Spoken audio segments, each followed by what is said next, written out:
It's a sign that I saw once in one of my favorite coffee shops. It said, drink coffee so you can do dumb things faster and with more enthusiasm. Now, when I say the word productivity, that is sort of what it can feel like, right? And especially in the context of work, particularly work where how much money you generate is directly linked to how much you can achieve every hour. That's not the kind of productivity that this episode is about. The goal of productivity, according to David Allen, our guest for this one, is an uncluttered mind.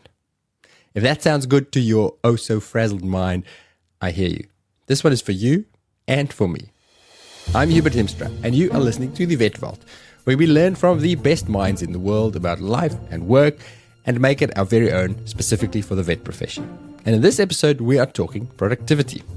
So many listeners have reached out to me to ask for this topic, telling me about the struggle to be efficient and to get through their workload.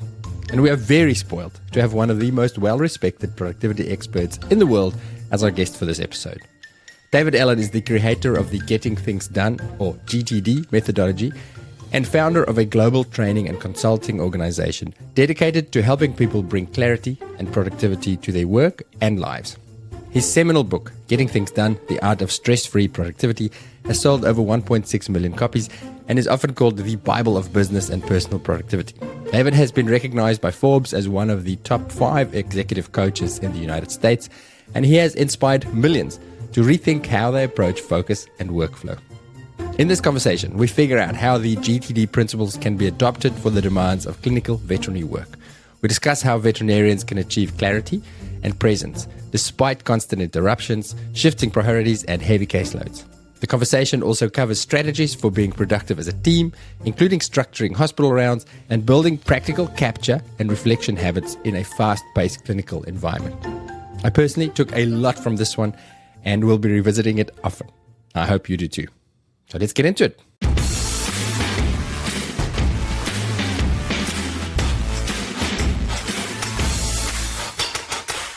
David Allen, welcome to the Vet Vault, and thank you so much for making time to chat to us. Thanks for the invitation here. Yeah, I appreciate it.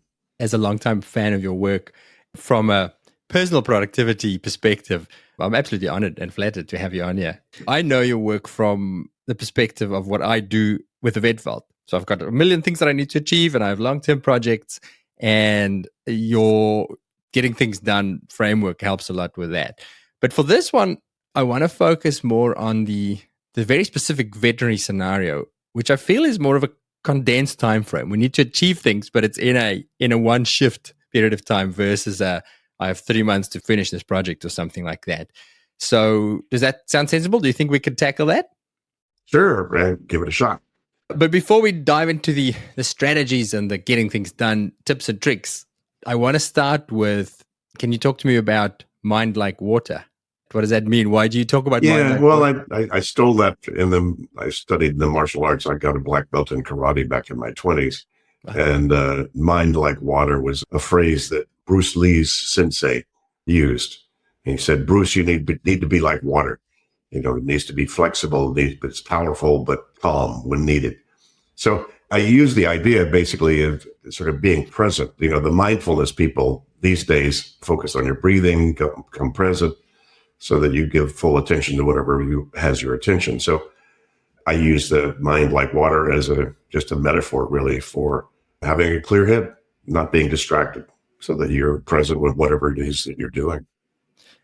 And is that the goal for you of increased productivity? Because when we talk, and I think specifically in our profession, when we talk about let's be more productive, there's the risk that it sounds a little bit like, well, let's get you to achieve more per hour so that the business can make more money per hour, and let's get more done so we can make more money. But it's not about that. Like, why is David Allen interested in productivity? Well, I'm interested in clarity. Oh. So unfortunately, productivity's got a lot of baggage as a word, because people, to your point, think that it means, I got to work harder, got to do more. I'm already up to here and don't need more to do, and so forth. Now, if that's what people want, then sure. But I don't think that's, necessarily what everybody wants. Mm-hmm. And to me, it's really about appropriate engagement. I use that term or that phrase. It's really more, I want to make sure that I'm feeling confident about what it is that I'm doing when I'm doing it. so that I'm not distracted. That to me is the most productive state, is to be present, basically. Right. So that you can do what you're doing to the best of Yeah. your ability and actually enjoy the process, because that's exactly the reason I think I wanted to have this conversation is so often on shift as a clinical veterinarian, there is that feeling of very much not that, I'm doing my procedure here. And especially, if something's going wrong, let's say I'm doing a surgery and things are going wrong, then you're very focused.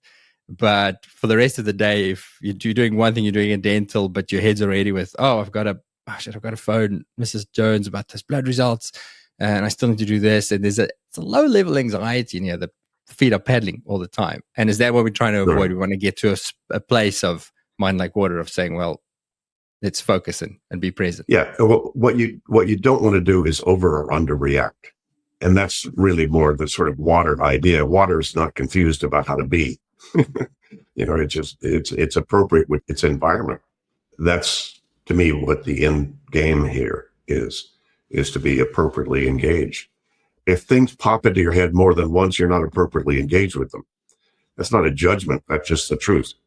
It keeps popping into your head because there's still some decision you haven't made yet, or you haven't organized the results of that thought in some trusted person or system. If you've done that, then it's not on your mind. It doesn't have to be on your mind. Now, it's okay to have stuff on your mind if you like thinking about it. I need cat food. If that pops into your head twice, you're not appropriately engaged with your cat. Okay. And this is why we're going to use your principles, is to try and get to that space where you can put that recurring thought out of your mind and focus on the thing that you want to actually be engaged in. And it's not hard to do. And you don't have to go very far. Just notice what's on your mind. Why is it on your mind? What do you need to do to get it off your mind? And that's my criterion about how I sort of manage my life and my world. Is say, look, if it's on my mind, why is it? And what do I need to do to get it off my mind? Doesn't mean that I'm finishing it. It just means that I'm now appropriately engaged with whatever that commitment is. But see, most people have no clue how many commitments they actually have.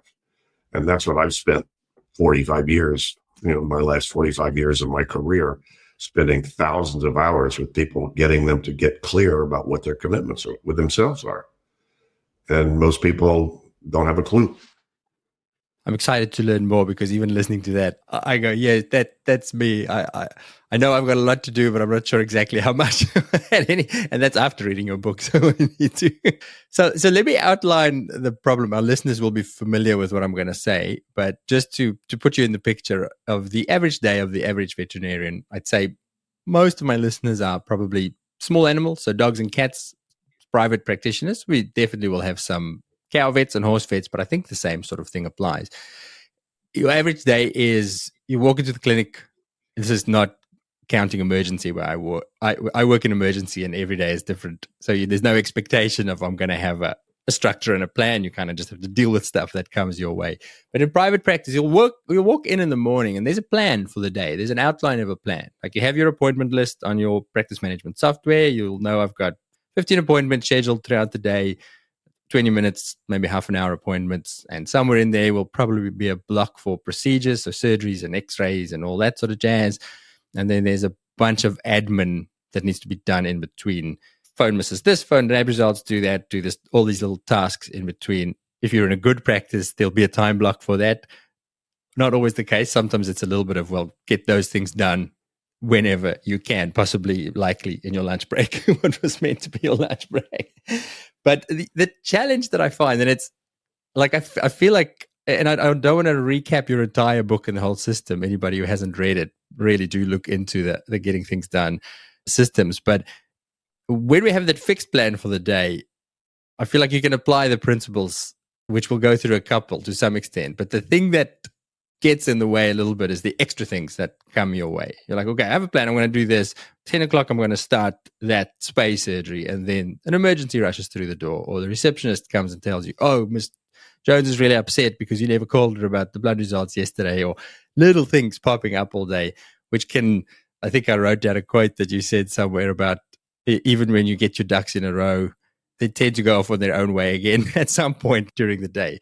So I'd love to figure out how do we set up the day for maximum productivity, and then also make allowances for these little things that get thrown at you throughout the day. Yeah, but the question would be, why do people have such a full schedule?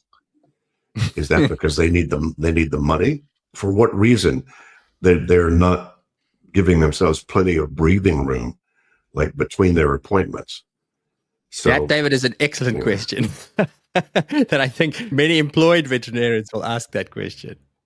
Well, we have a vet ourselves. We have 2 little Cavaliers, and it takes a while to get an appointment with him because he likes to give plenty of time for each appointment.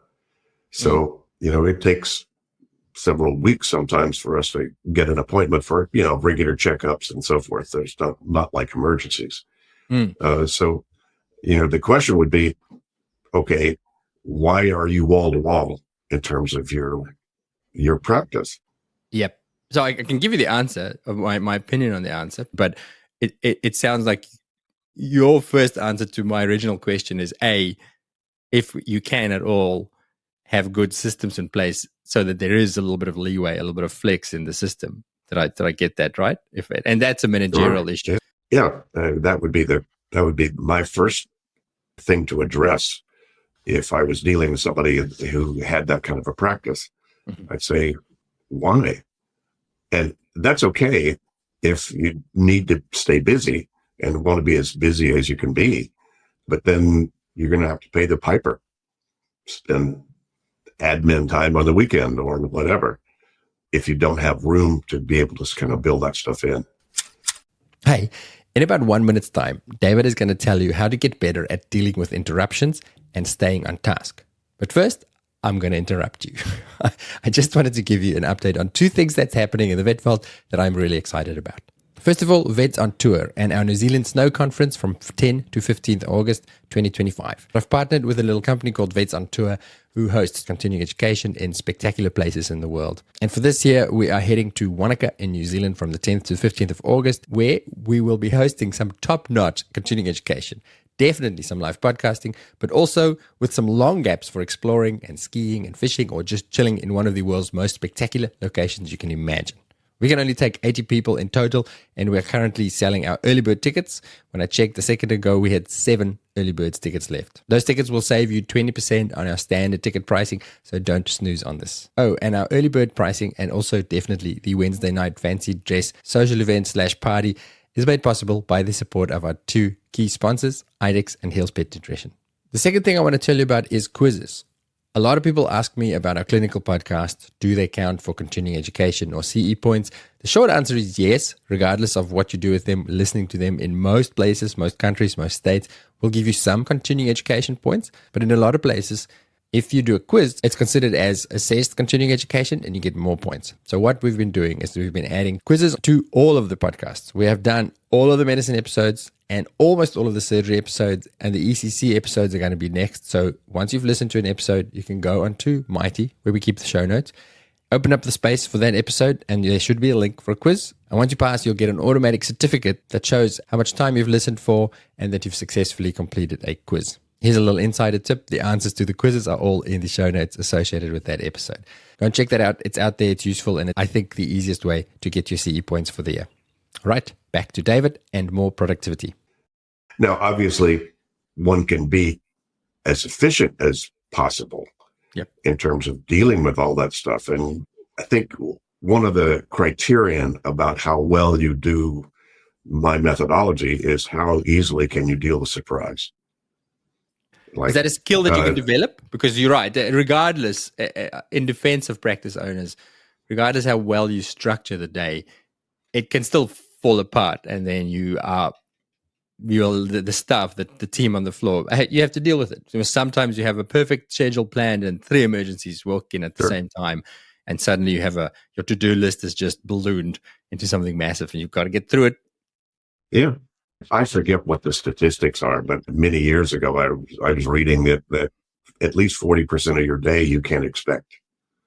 So building in room to then deal with surprise and give yourself that flexibility that's something you can get better at, I think. You know, I use the martial arts analogies. You know, if you jump by four people in a dark alley, you don't want 2,000 unprocessed emails hanging around your psyche. You know, you need to be clear. And I mean, a whole lot of my training was how do I stay clear at any point in time. That's why, again, the mindfulness folks these days, they focus on your breathing. That kind of brings you present. Yep. Yeah, but I learned that 40 years ago or 50 years ago, whenever I was in the martial arts. Yeah, and I think there's many scenarios in our profession that lends itself to that built-in clarity because that's the necessity. I mean, your example of being attacked in an alleyway, there's many scenarios and many cases when you are doing your physical hands-on animal work that requires full focus and you have no other choice. You know, if you're in a surgery and something's bleeding or a dog just rushed through the door and has been hit by a car and it's life or death, focus is really easy because you can't worry about what am I going to have for lunch or who else do I have to call. And it's actually one of the really good parts of the job is there are opportunities that lends itself to that flow state. But then you're going to go back and do the admin and the patient records and all those sort of things. And that I think that's what many of us struggle with is to do that. So dealing with that surprise, how do we get better at it? Can we use the getting things done principles to get better at that dealing with surprise element? Yeah. Yeah, of course. I mean, the whole idea of the getting things done methodology is how do I appropriately engage with stuff so I don't have anything on my mind unless except whatever I want on my mind at that moment. And so that's why there's the 5 stages that I recognize, which is capture, clarify, organize, reflect, and engage. Those 5 stages, I didn't make those up. I just recognize that's what you do if you're trying to get control of a situation. I need to capture what's got my attention. I need to then clarify what I'm going to do about it, if anything.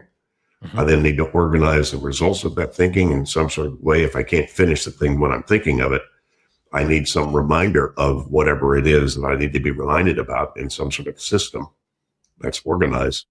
And then I need to make sure I reflect and review the totality of my commitments at some point in time so that I can see the whole picture as opposed to being driven just by latest and loudest.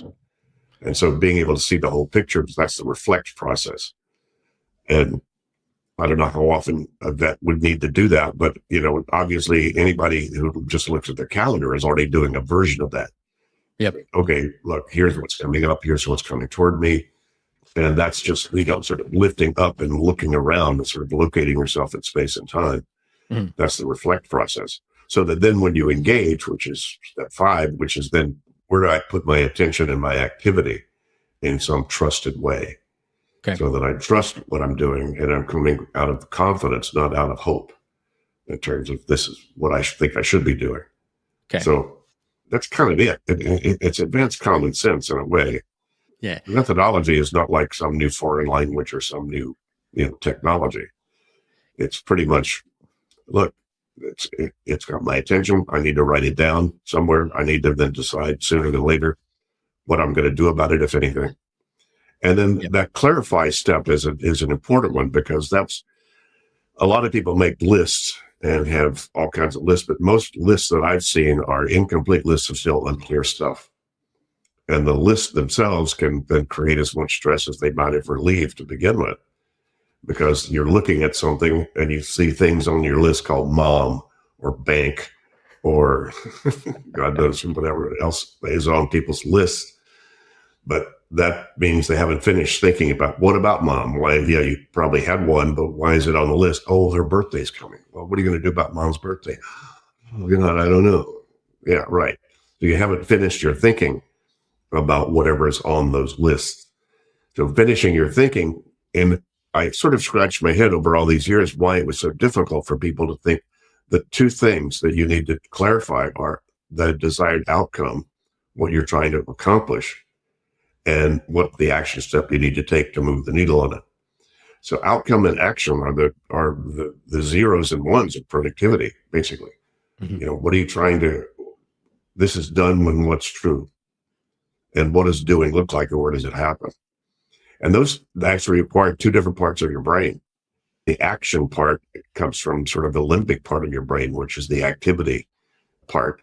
That's like get you going, get moving. Yep. And the outcome part, that's the forebrain. That's the thing what's the vision? What's the desired outcome? I get to mark this off as done when what's true. So getting things done, you got to define what done means and what doing looks like and where it happens. Okay. And most people don't do that until the pressure's on, until the heat's on, until there's an emergency. Then you'll do that. But you want to do that ahead of time, essentially, so that then that allows you to be appropriately engaged with your commitments. Can I take a step back to the capture step? Step one. Yeah. I like your saying, I can't remember where I read it, but your mind is a crappy office, something along those lines. So, your mind's for having ideas, not for holding them. Yeah. So can I get practical on that step? Because I feel even that's where a lot of us, and I'm going to put my hand up, start falling down, because you have these thoughts, right? Oh, I still remember again, I'm picturing myself 2 nights ago. No, last night on shift. I'll start at the beginning of the shift, and on my iPad, I'll make a list of things I need to get done, a to-do list for the shift. I need to remember to call Miss Jones, do the x-rays for Fluffy. But then as the night progresses and as more things get added to it, it ends up being a sticky note there and something written in my hand, and and it becomes almost as chaotic as my head. Because I'm going, oh crap, where did I put that note? I can't remember where my to-do list is, or sort of a thing. If you come across through your own work or with the hundreds and hundreds of people you've dealt with who use your systems, tactically good systems to get it out of your head that works in a structured way. Yeah, personally, most of my capture is low tech. Right here at my desk, I have a pad, paper pad, and a pen. Okay. Necessary, no battery required, no Wi-Fi. And that's when no matter what I'm doing, something else pops into my head that I am going to still need to decide something about later on or do something with later on. I'll grab that and write it down. Obviously, something I've had for 40 years or so that is in my back pocket. That's a little note taker wallet, right? With a pen and piece of paper, and I've got 2 notes on that right now, and that gets torn off and thrown into my physical in tray. This is not an organization system. This is just a capture system. So I'm able to capture stuff wherever, because the more mature you get, the more you have ideas that you're not going to implement where you have that idea or when you have the idea. Okay. You'll be buying bread at the store thinking of something you need to bring up at the meeting, and you'd be in the meeting remembering you need bread, right? So if you don't want those thoughts more than once, you better have some sort of a capture tool easily available to you. And, you can capture stuff digitally if you want, but the problem is for most people, the digital capture is kind of a black hole. They throw it in there, but then they don't do anything with it, or they can't find it, or they don't know where it went. So it's fine to capture digitally as long as you empty it regularly. Is that why you go low tech personally? Yeah. Have you tried digital and went, it doesn't work for me, I'm going back to pen and paper? No, I have a capture tool that's on my iPhone and on my iPad. It's called Brain Toss. The reason I like it is because you program it that anything I put in there instantly goes to my email. So I don't have to then re-look at where I wrote that. It's automatically, because I clean up my email like everything else on a regular basis. Every 24 to 48 hours, my email is all dealt with. So that's a trusted place to then throw it. So that's why digitally I could still capture it there. But again, with every click, you lose people. How many clicks do you have to do to get stuff in there and to get it back out again? And especially if you tend to be sort of ADD or ADHD type in terms of attention, it's too much to think about, too much to have to do to use the system, to use it. That's a really good point. And I think why I really want to do this episode, there are theories in our profession that actually fairly large number of veterinarians are on that spectrum of ADHD, ADD. We're great at the focus job, but the organizational brain can be a little bit all over the place. So that's why I want to get granular about creating a good system. So it sounds like I'm trying to think, what can I try on my work shifts to make me feel less scatterbrained. So it feels like having a physical inbox somewhere in the clinic, and then all those little notes, everything that I make, I have a system of, I've got a notebook in my left pocket, and I've got a notebook in my consult room, and any notes I make, chuck it in the inbox, and then circle back at some point to get to the clarity stage, which is, what does that look like? So you sit down, pull out all your notes, and what's next? And then you decide, okay, that clarifying stage of the process, David, is that a figuring out what takes first priority, what needs to get done first, when? Is it a planning session of what I'm going to do? No, it's not so much the prioritizing happens once you've captured everything and clarified everything, and then you step back and then use your intuition to then make a good judgment call about what to do next. Okay. And I got a whole diagram in my book about that. First question is it an actionable item? A lot of times I write stuff down and go, too much wine day, but that's a crazy idea. You're not going to do anything about that. And then I throw it away. So is it an actionable item? Yes or no? If no, and there are a lot of things that you get that there's no action on it, and that could be either trash. Now that I've seen it, I don't need it, or I didn't need it to begin with. It could be reference. I just need to keep that email in case I need to refer back to the project or the person or the situation. Or it could be, there's no action on this now, but there might be a month from now. And that's incubate or on hold.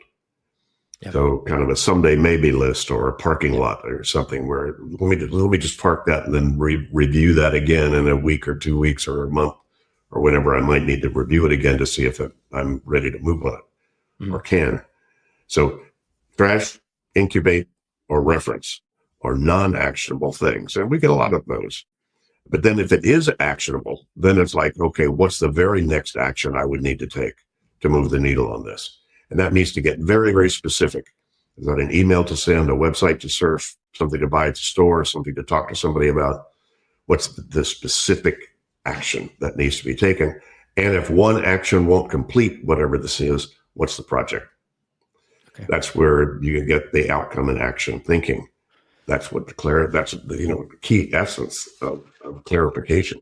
To get clear about it is, okay, here's the next step I need to take, and that won't finish whatever this is about. So give mom a birthday party, or increase my bank equity, or whatever those things are that represent outcomes that you're committed to do. It's kind of a muscle. It's a cognitive muscle you need to engage with and then train. I feel like I can make that relevant very much so to our work scenario as veterinarians. Tell me if this makes sense. So there's actions. This one thing I need to do. So David's dog needs a blood sample. So next step, I need to go draw the blood sample. But then, because there are time-sensitive things, you have let's say you've got your patient list, and there's all these little actions that have to happen throughout the day. But I feel like from what you're describing, an individual patient is a project almost. So my project is get this patient out of hospital, or, get it to the discharge point. But there's all these little steps that have to happen throughout the day. And what I personally sometimes struggle with is when I have many patients, and each of them has all these multiple little steps that have to happen at different times of the day. But I feel like with your thinking is to go as well, see each patient as a project, sit down, do the reflection step probably several times a day, and go, okay, where we at for, what's your dog's name, David? So I can use it as an example. What's one of your Cavi's names? I have two. One's Phoebe, and the other is Anouk. Anouk. All right. So Anouk needs this done. She needs a blood test done at some point, and Phoebe needs I've got a bigger project for that, but I can split them and sit down and say, okay, next steps for this project is A, B, C, and then put that project aside, put that patient aside. Next project, what are the next steps for this one? These things I need to do. And that includes draw the blood, call the owner with the results. Does that make sense? Does that fit into the framework nicely? It does. It does. And you may not know what all the action steps are. You just need to know what's next. If you like soccer or football, if you're a player on the field, there's two things that are on their mind. Well, three. One is, where am I? What is the current situation? But the two real things are, where's the goal and what's the next play? You may have a strategy, But that next play is going to determine the next play is going to determine the next play is going to determine the next play. Use all of that with the goal in mind is where's the goal? And it's the driver. Most people need in their life and their work to act more like a soccer player. Where's the goal and what's the next play? What's the next move? Where's the ball and where's the goal? Yeah. I'm going to jump to another point. You've talked quite a bit, and I think you're right about, or I've at least heard you speak on the podcast about the cost of task shifting. I feel it. I think we all feel it. So I'm busy with reading about Phoebe, and then the receptionist says, "Oh, I've got Miss Jones on the phone. She wants to know the blood results," or something like that. And then you get pulled out of your focus, and then you lost a little bit, and it's cognitively taxing. And there's certainly, I'm sure there's systems that you can build into how the practice is run to minimize that, but I still feel like it's inevitable. Can you talk to me about the cost of task shifting? And then are there ways to mitigate that cognitive load of that, to make it less of a strain, or to use your systems to make it less of a problem?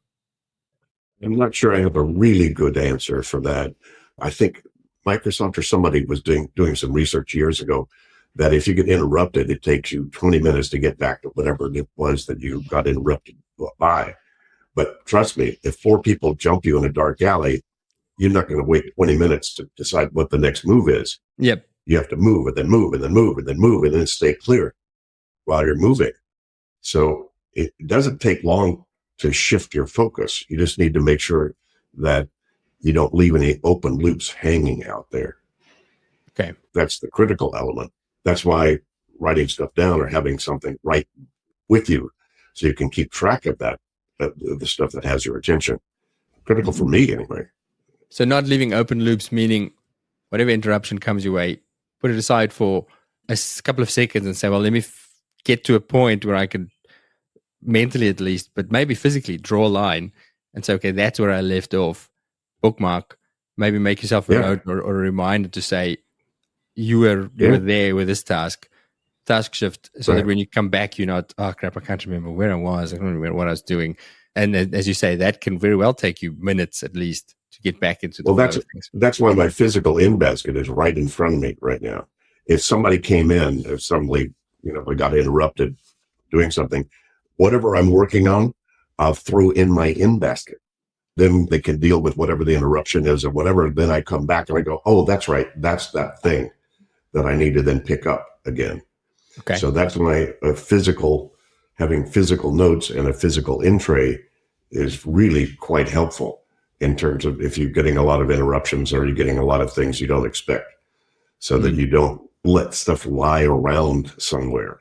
Yes. See, a lot of people just have piles of stuff that they've let pile up because they, haven't finished their thinking about it, and they've just sort of spreading the stuff around.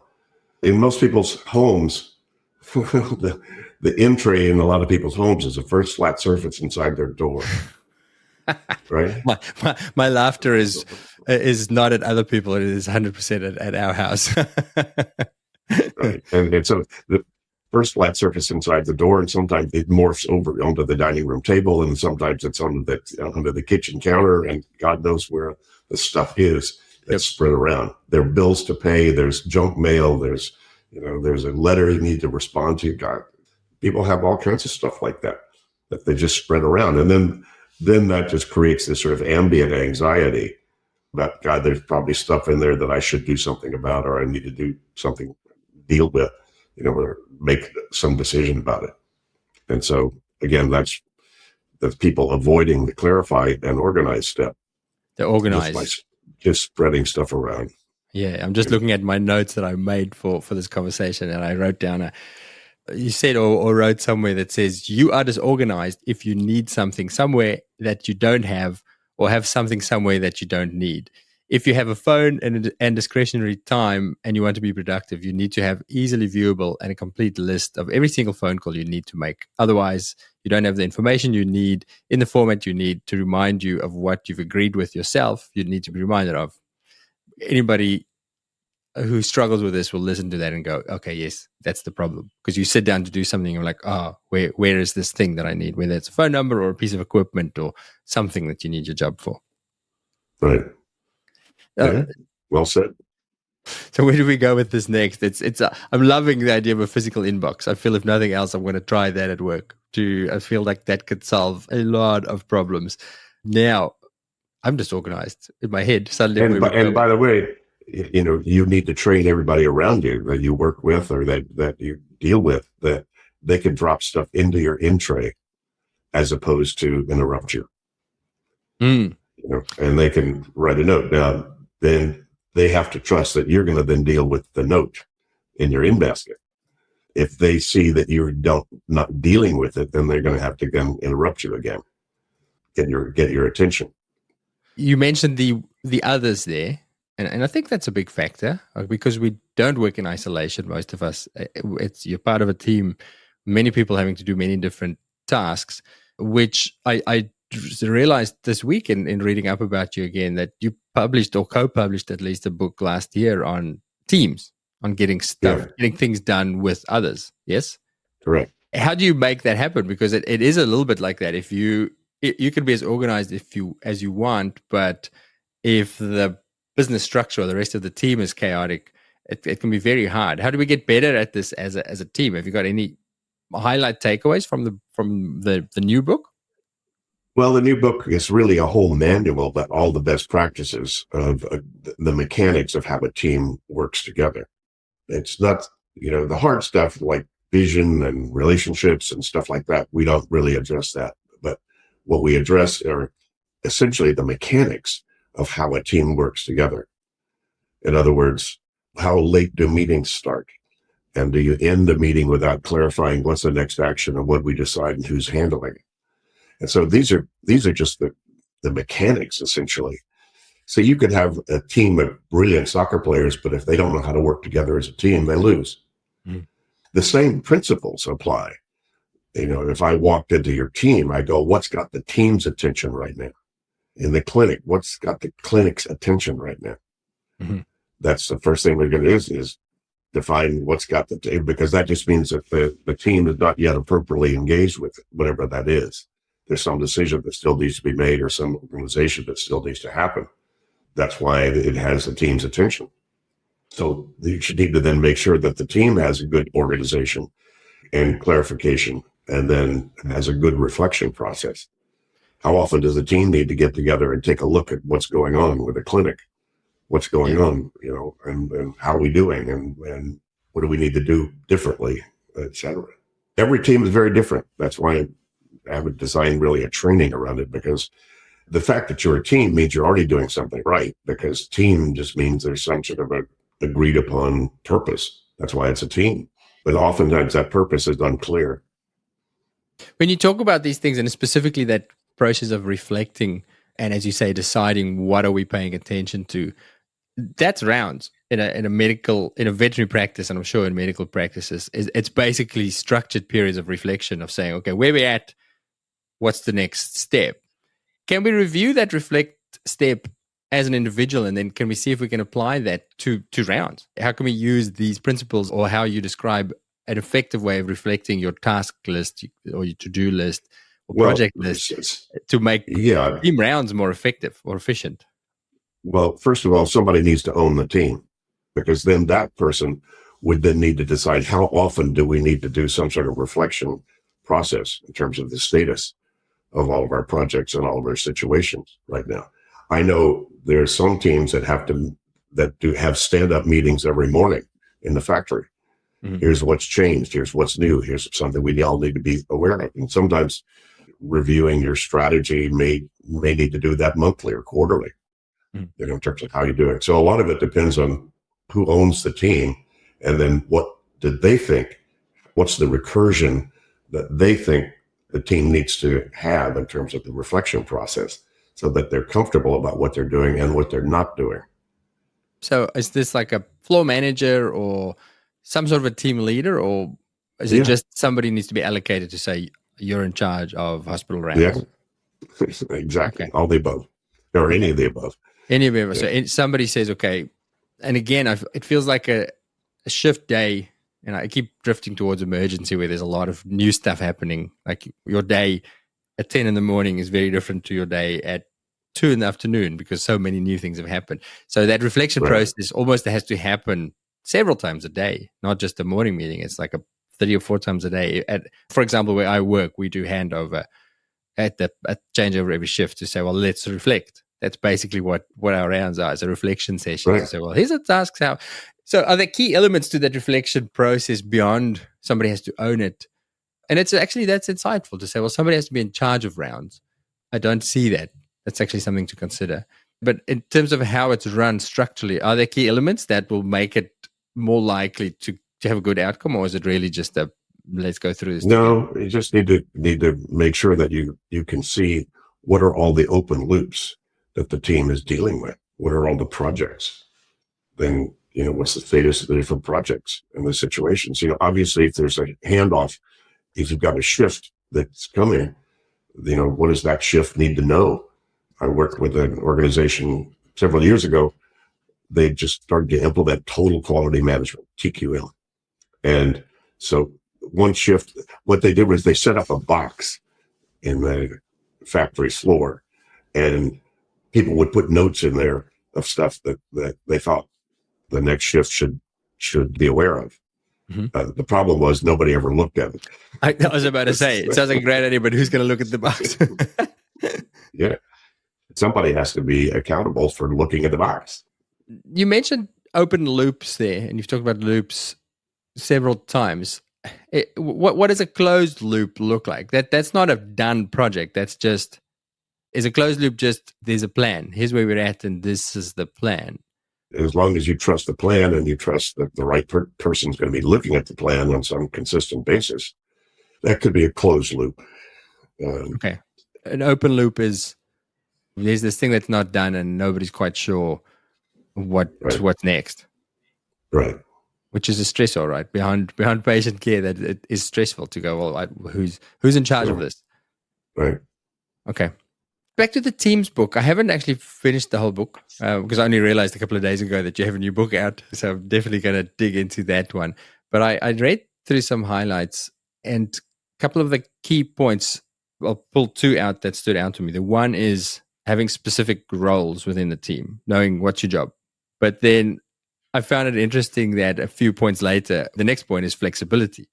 So how do you mesh those two? Because they almost seem like they're conflicting. Have a very clear role, but also be flexible.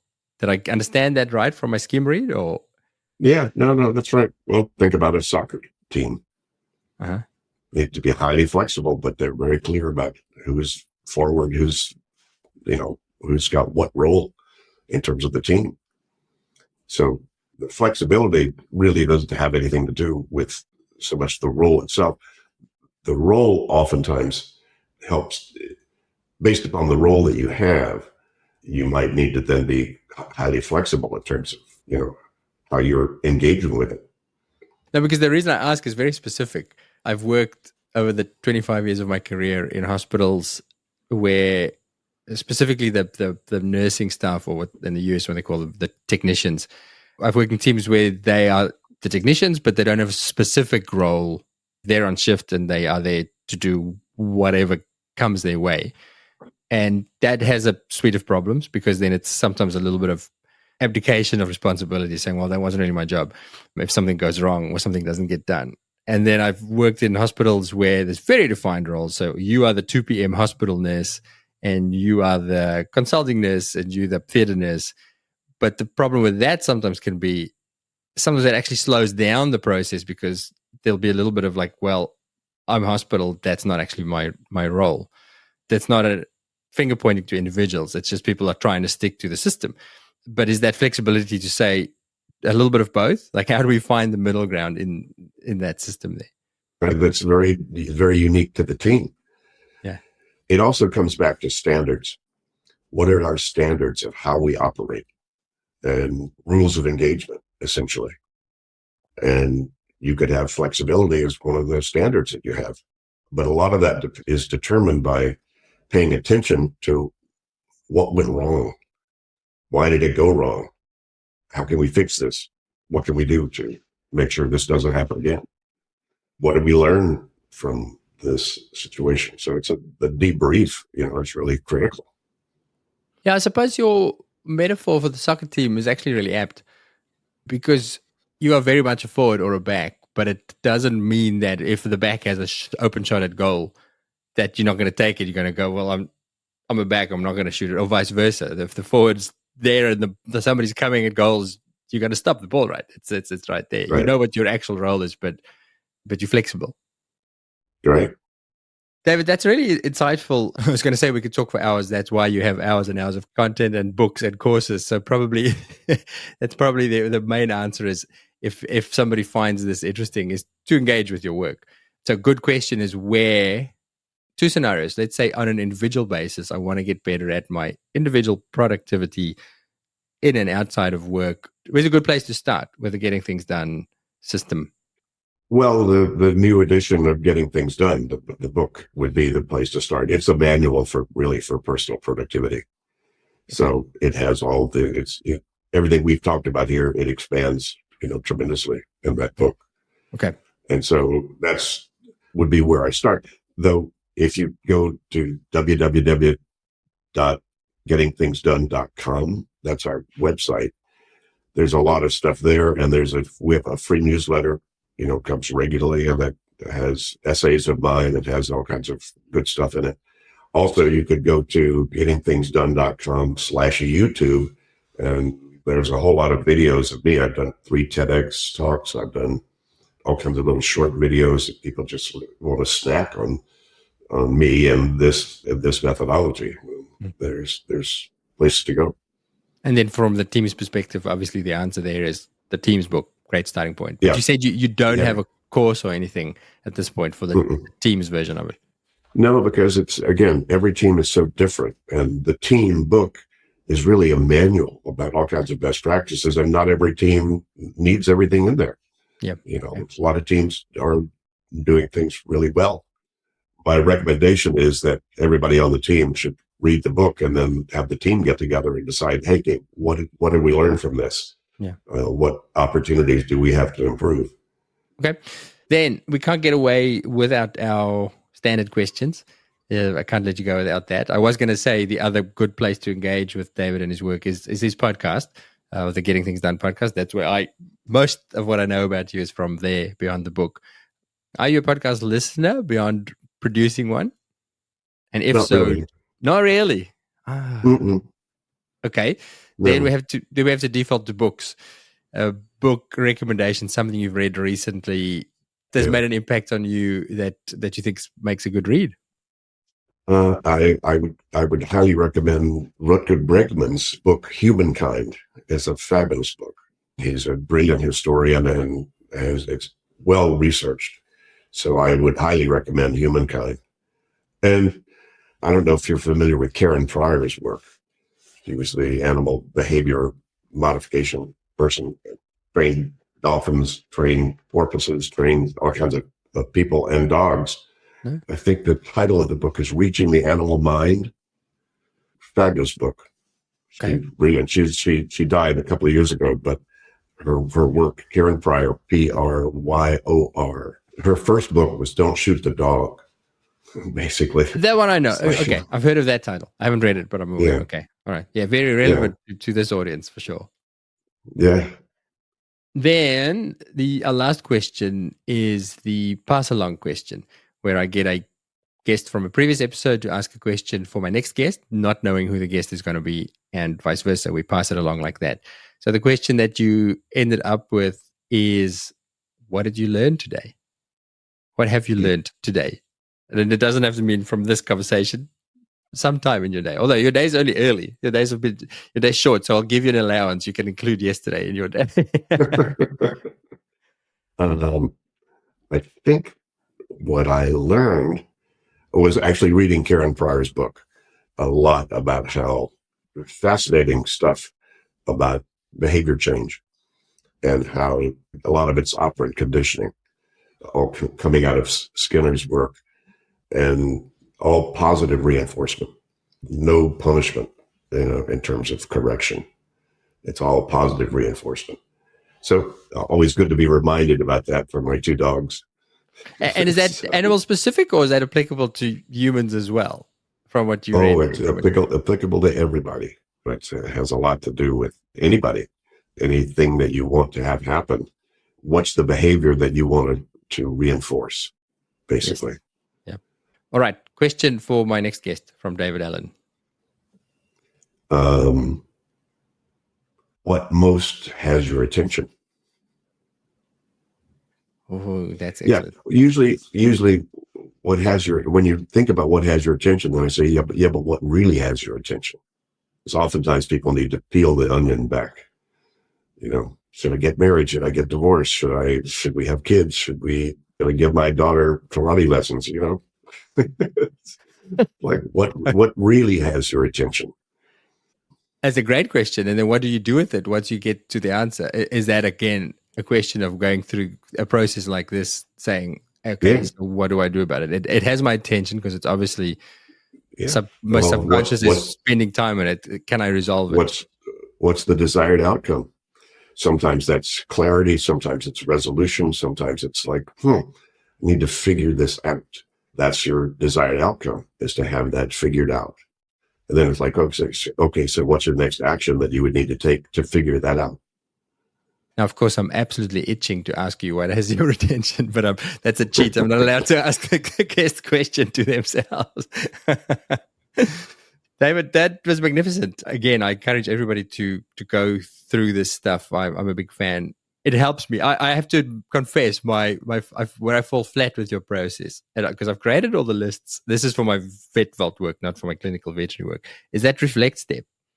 I forget to go back. I go, okay, here's my maybe someday list, and here's my project list, and here's my daily to-do list.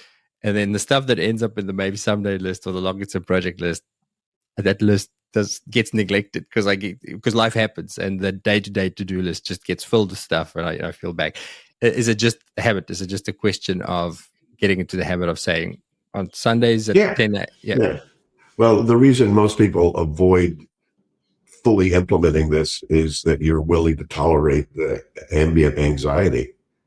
That's why I do this stuff. Look, I just turned 79, so I don't get away not doing this stuff. I have to do it as well as anybody else if I want to stay clear. So, do you have a weakness? What's the hardest part of this process for you? I mean, you've been doing it for so long. Are you an absolute master of this and it becomes very naturally? Or do you have a sticking point that's still a struggle for you? Well, I fall off the wagon regularly. I just recognize when I'm off the wagon, and I know how to eat my own dog food, and I just go back and do my own stuff. Anytime you have a new vision or a new goal, you're going to kind of unhook. You're going to need to rethink, recalibrate, and refocus, because we're all up to here. I mean, we're all full up with plenty of stuff to do. Mm-hmm. So if you have a new thing to do, something's got to give. And that means you're going to need to recalibrate, refocus, or whatever. And, I have to do that as well as anybody else.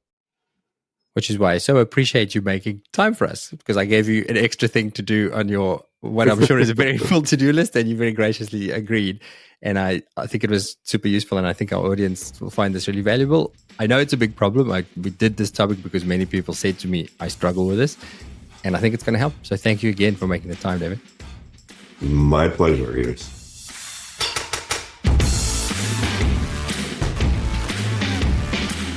Before you disappear, I wanted to tell you about my weekly newsletter. I speak to so many interesting people and learn so many new things while making the clinical podcasts. So I thought I'd create a little summary each week of the stuff that stood out for me. We call it the VetVault 321, and it consists of 3 clinical pearls. These are 3 things that I've taken away from making the clinical podcast episodes. My light bulb moments. 2 other things.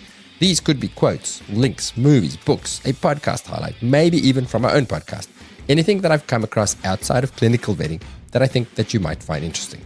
And then 1 thing to think about, which is usually something that I'm pondering this week and that I'd like you to ponder with me. If you'd like to get these in your inbox each week, then follow the newsletter link in the show description wherever you're listening. It's free, and I'd like to think it's useful. Okay, we'll see you next time.